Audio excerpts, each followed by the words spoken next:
So good afternoon. Good afternoon. Good morning, good afternoon. So I just want to just say that thank you to my mother for sharing that. But that is not on me. That is God. And so Yes. I'm going to ask God to give me the discernment to share a word with you guys today. When she first told me that she wanted me to speak to the youth, I said that's right up my alley. And then yesterday we were sitting with one of my cousins, and my mom was like, "What do you want to hear about?" And he said, we just want a word to the youth about us just being us just being you." But when I thought about what can the theme be, I had to reflect on my life and say, who was I in the season of waiting, right? Because not everything came to me right away. So now I want you guys to think about, as I go through the sermon and I talk about the fruits of the labor, and it's not necessarily a sermon, but more of an inspirational sharing with you guys. I want you to think about, who am I becoming? Am I continuing to stay me in the season when I'm waiting? Okay? And I know that this was supposed to be for the youth, and I look into the crowd, and it's nothing but a crowd of young adults under 24. So y'all are going to receive this message today, okay? So I do want to say thank you to the praise ministry for the amazing word. I heard God is a miracle worker, and then I heard peace, right? And so that's something that when people describe me, I'm always so honored to hear that people say that I'm very peaceful, right? And so I cannot be peaceful if it wasn't for my relationship with God. So I have to give that honor and glory to God. All right. So I did want to say, right, that my mom does have she has a marketing company. So I was going to make the joke of, when I saw the flyer on Friday, I said, who is this? Right? And when I found out that now that my mom has a marketing team, not a company, a marketing team, I joked and I laughed because I said, who is that speaker, right? So in this season, in this new age where a lot of the time when we're outside and when we're looking at things on social media, and as we go into marketing ourselves, right, a lot of the time we're comparing ourselves to others, right? We're comparing ourselves to someone. We want to be someone else. We want to look like someone else, right? So when I saw the flyer, I said, that's not me, because I love myself. So I'm going to start off with the first fruit of labor, which is talking about love, right? So when you love yourself, what does that look like? Because most people think that that's in regards to romance, and it's not, right? It's about how you treat others. So when I started going through the fruits of the labor, the fruits of the spirit before in my own spiritual journey, one of the questions that was asked to me is, are you still able to love someone who has hurt you? Are you able to love someone who potentially has hurt your family? Are you able to love someone who potentially you engaged in, and I'll share a little background of that, but are you able to love someone who maybe had took a family member from you? And that was hard for me to say yes, because I don't know if I could do that. But when I started to go through that with starting with love, I had to realize that I cannot say that I love thy neighbor without loving someone for all that they have to come with, which may be their traumas and how they impacted that trauma on me, right? So when we focus on flaws and ourselves, right? Because I'm sorry, guys, bear with me, as this was really meant for the youth, but we are all the youth right now, so we're going to receive this message. But when we focus on ourselves, typically we focus on our flaws, right? We look at ourselves, and the first thing that we recognize the things that are wrong with us. And a lot of us struggle with self-worth. So when you go into that season of becoming and waiting, right, you have to say, am I still being me in the process of wanting to become who I am destined to be?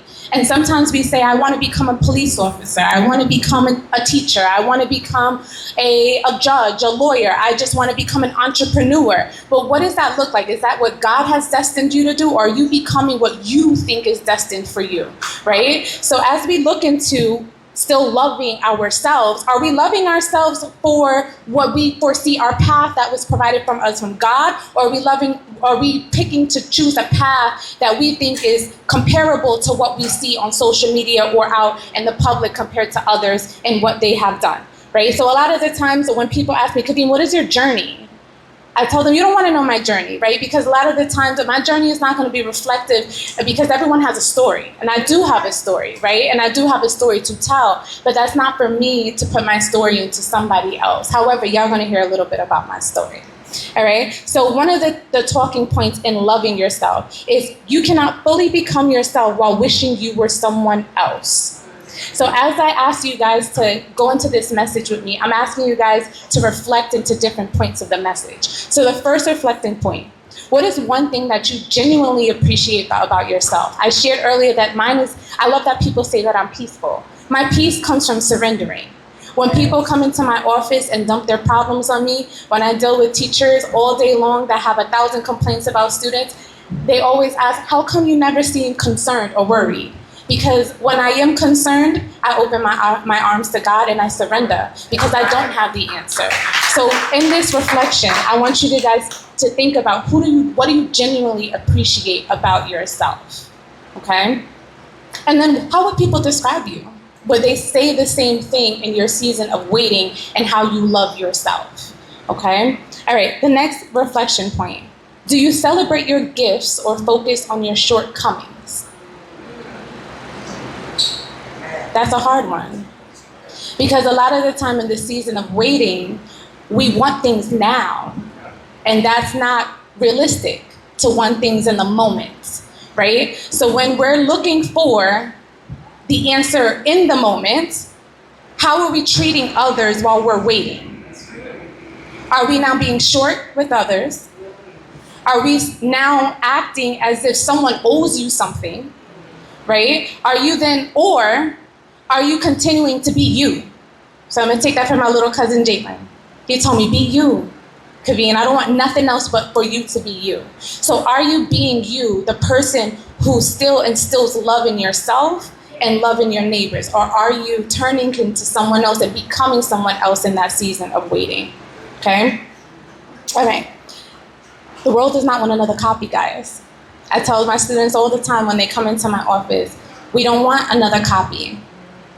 We want someone that's going to be original. The world needs someone to make a difference and to really to be you. All right, the next talking point that I'm gonna go off is patience. Because in that season of waiting, what does patience look like, right? So I just mentioned before, does that look like you being short? Does that look like you continuing to instill love, to embrace others? So what does that look like when we're being patient? Because growth takes time. So when we're asking things of God, are we also receiving some of the not so great things that are coming when we're looking to grow? Okay, so I'll share. I came from before I ended in the district that I'm in, I was in another district, affluent, predominantly one ethnic background. Okay, so I want you to imagine what that is. And then me coming in, this younger person telling teachers of 30-something years what to do. Okay? So upon walking in, I've had doors slammed in my face. I've had the questions asked, do you think that you got hired, or do you think that you're here because you're Black? I want you guys to imagine, how would you react? You have to have God in you to react the way that I did.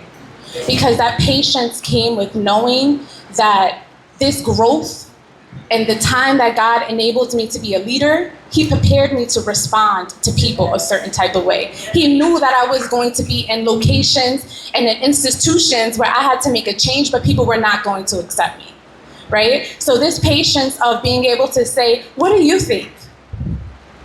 And then for that same person to then tell me that from their understanding, Black families only instill sports in their children. So I waited, because that was a patience in me. That was a God in me to wait, right? Because if we react, it's not what they said, it's how we react. So that was the patience that came about for them me to say, tell me more about that, with a smile on my face. And so when this person continued to share that, they said, well, you're a unicorn. Most Black people aren't educated. They don't go to school. So I continued to smile. Tell me more about that.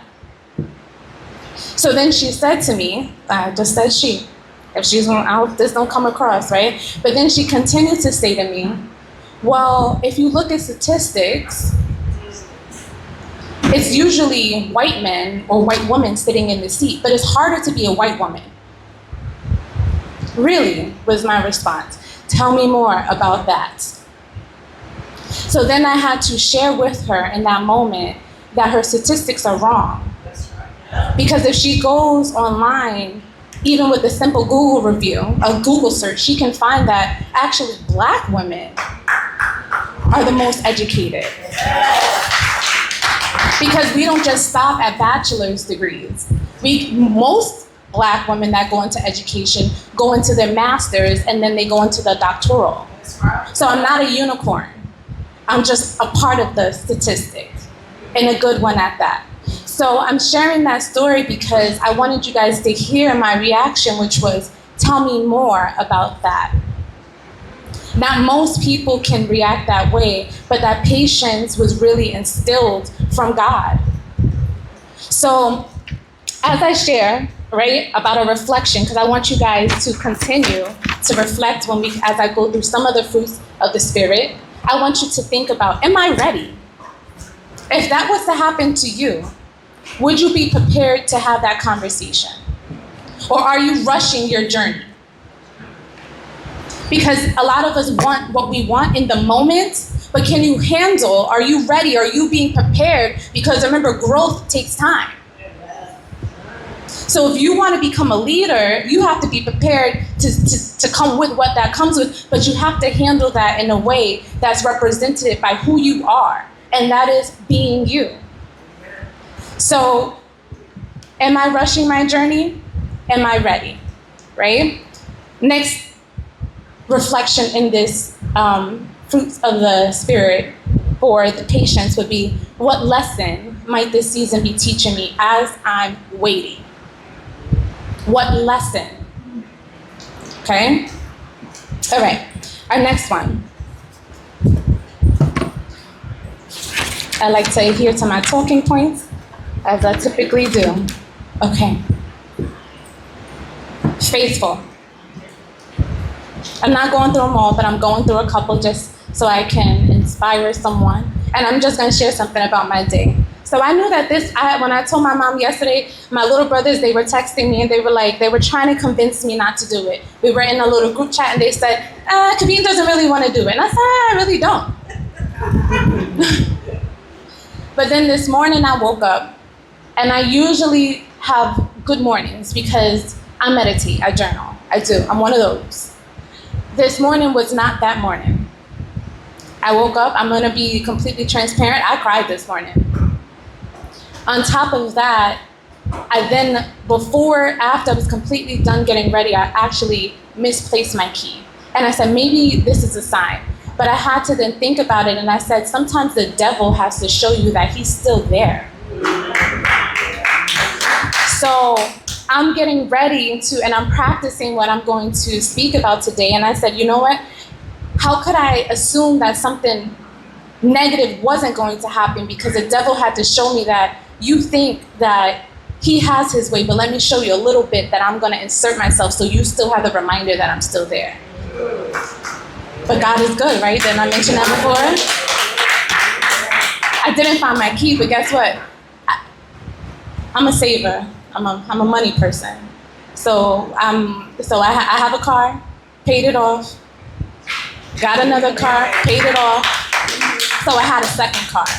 So I said, the devil's not gonna try it today because I'm gonna use that second vehicle that I haven't pulled out of the driveway in over 7 months. And by the glory of God, I'm here, okay? So I just wanted to share that I knew today I was gonna reach somebody, because when I realized that I woke up today differently than how I woke up, I knew that there was something, and that was the devil trying to stop me from giving this word. So I know it's gonna reach someone. That's how I know, okay? That's the power of discernment, right? Remember I said I'm gonna use my power of discernment. All right, so faithfulness, okay? Don't become someone else to gain acceptance. My talking point.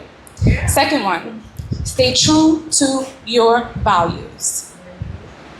It's very easy to shift in environments when you don't look like everyone else. Very easy. That's not me being me. So once again, that message comes and that theme comes about to be you, right? Because I can easily shift and try to adapt my language, my vernacular, the way that I walk, who I sit with, to become someone else. But that's not the goal, and that's not what God provided me in my growth and in my journey of waiting. Let me then go back to a story. So when I decided, I was a teacher for 11 years, aging myself now, not that many years in. I didn't want to become a district administrator. I wanted to become an AP. When I came out to Long Island, because I worked in the city, in Brooklyn, let's start there. I worked in Brooklyn. Let's start there. Okay. All right. Let me talk about how it was when I worked in Brooklyn. Then we're gonna get to connecting it to here. I grew up in Bayside. I'm gonna be honest. My parents moved me out here, half Hollow Hill School District. Wanted to connect a little bit. Then Kaveen in college said, I actually did student teaching. I had a biology major. I had a minor in physics and a second minor in education. And they said, Kaveen, you have to go and do teaching hours in order to fulfill your minor. So I said, let me go and teach at Albany High School in upstate. When I went there, it was a high school. Remember, I said Albany High School. I was in a math class, and they were giving the students third grade worksheets in a 10th grade class. Okay? All right. So I'm telling you how I landed in Brooklyn. So when I had these aspirations of being a medical doctor, I came out of college, went into a post-bac medical program at Stony Brook, and I was doing hours and shadowing at Winthrop, which is now called NYU. I wasn't fulfilled. I'll never forget, I was on the stroke unit, in the neurology unit, if you are unfamiliar with the proper term. And some woman had a stroke, and the doctor was doing a stroke test, which what that looks like is feeling on the bottom, from your fingers up to the bottom of the foot, and then working their way up to your face to see if you still have sensory. The woman didn't respond to anything. I cried. I got pulled in the back room, and I was told, you never, ever show any form of emotion with the patient. No matter if they're dying, no matter if they have an hour left, you give them some type of hope. That wasn't me. So I thought back and I said, what was my second thing that I loved when I was in college?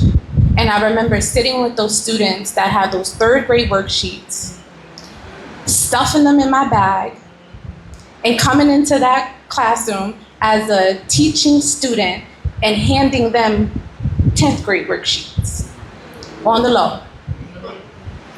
And so I said, you know what? That's probably why I'm not enjoying the path that I'm on, because I think my calling was something different.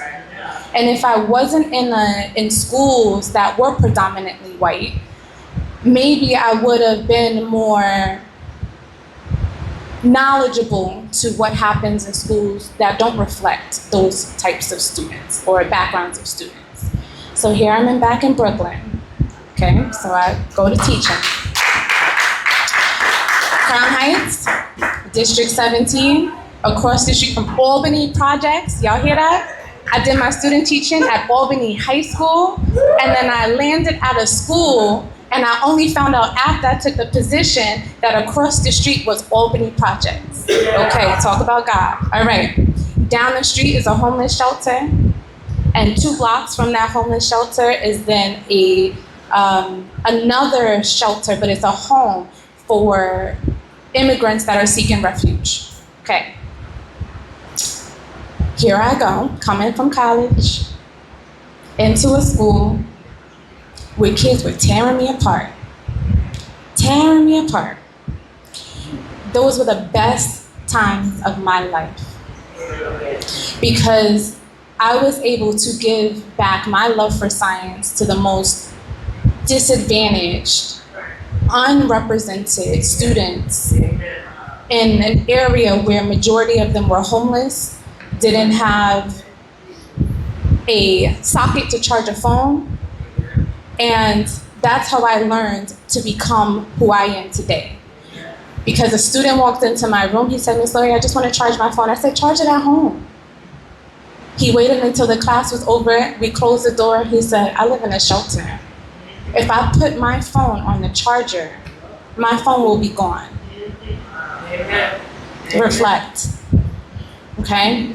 So that caused me to stay in Brooklyn for 10 years because I had to realize that the opportunities that were given to me and how I grew up was not the same that was afforded for everyone else. So in this process of faithfulness, what I want you guys to think about is that you don't have to, and people will ask me all the time, "Why are you teaching in Brooklyn?" Mind your business. I'm good for one of those. In the most eloquent way. I might not say mind your business, but it's gonna come out in a way that you'll be like, "Huh? I think that means mind my business."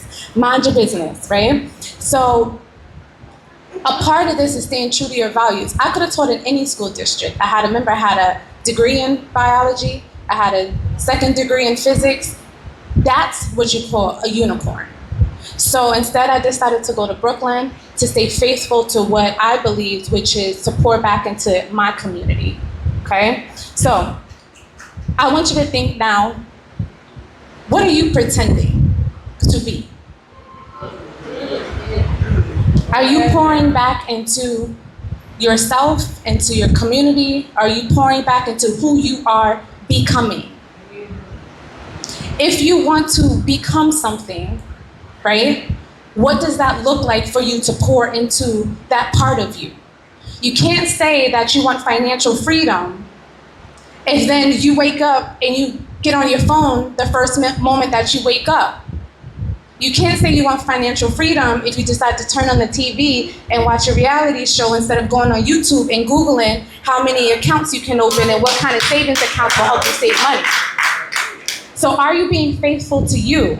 Because people will run you a good game. I know one question I get asked a lot is, why are you not married? And you know, sometimes this is my discernment and this is God with my patience in my mouth, because sometimes I want to ask, why you don't have? I'm gonna stop. Okay, use my discernment. But I need you to really ask yourself, right? Who are you becoming and who are you pretending to be in this becoming? There's something about humbleness that is authentic. Amen. And that's your faithfulness to yourself. I got one more and then I'm done. My mom told me 15 minutes, so I'm stretching it. Okay. Self-control.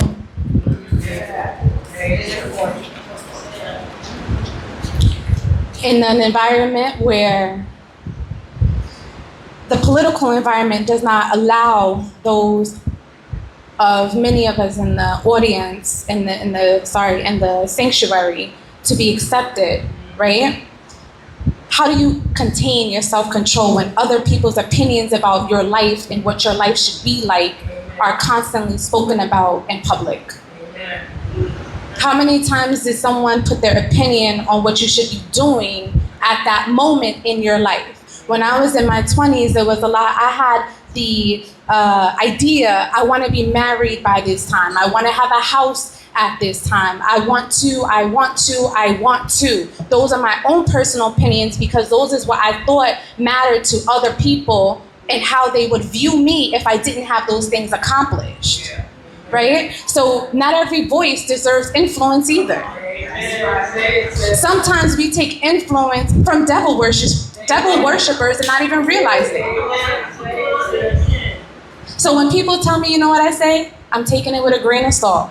I will take it, I will digest it, and I will reflect on it. So as people come to me in my office all the time and they drop their loads, their complaints, I don't give them an answer right then and there because not every voice deserves influence. It will get responded to when I use my power of discernment and how I will respond. So as you guys continue to think about that, I want you to think about, what am I protecting in the moment when I'm choosing not to respond? My peace. And there's another P. My purpose. Okay? So now here's your reflection. Who has the loudest voice in your life?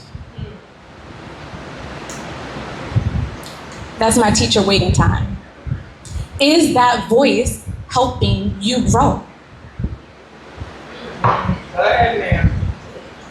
That loudest voice could be a mom. Could be a father, could be a spouse, a boyfriend, best friend. Whose voice is that? Are they helping you grow?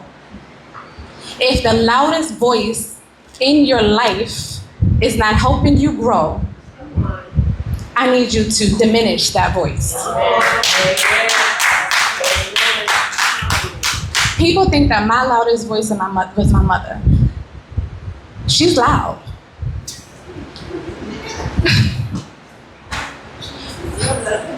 I like that everybody that know my mom laughed.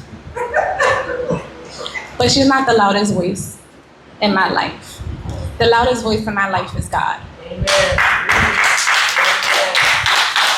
So I'm not saying I'm perfect, but a lot of the time, before I make a decision, I sit in silence. Not a lot of people can do that. And I challenge you guys to, in your moments of need, to actually not use your voice. Sit in silence. You will hear more when you sit in silence. I actually then challenge you to sit in a room with the person who has the loudest voice in your life and sit in silence.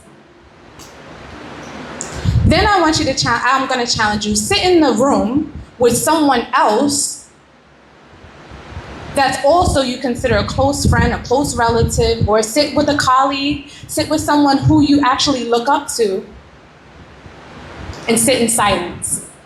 You will realize, and smile, that's what I do, but you will realize that you put too much on that person, and you need to pull back a little bit and reshift that voice in your head to where you should be listening to is the person above. Okay?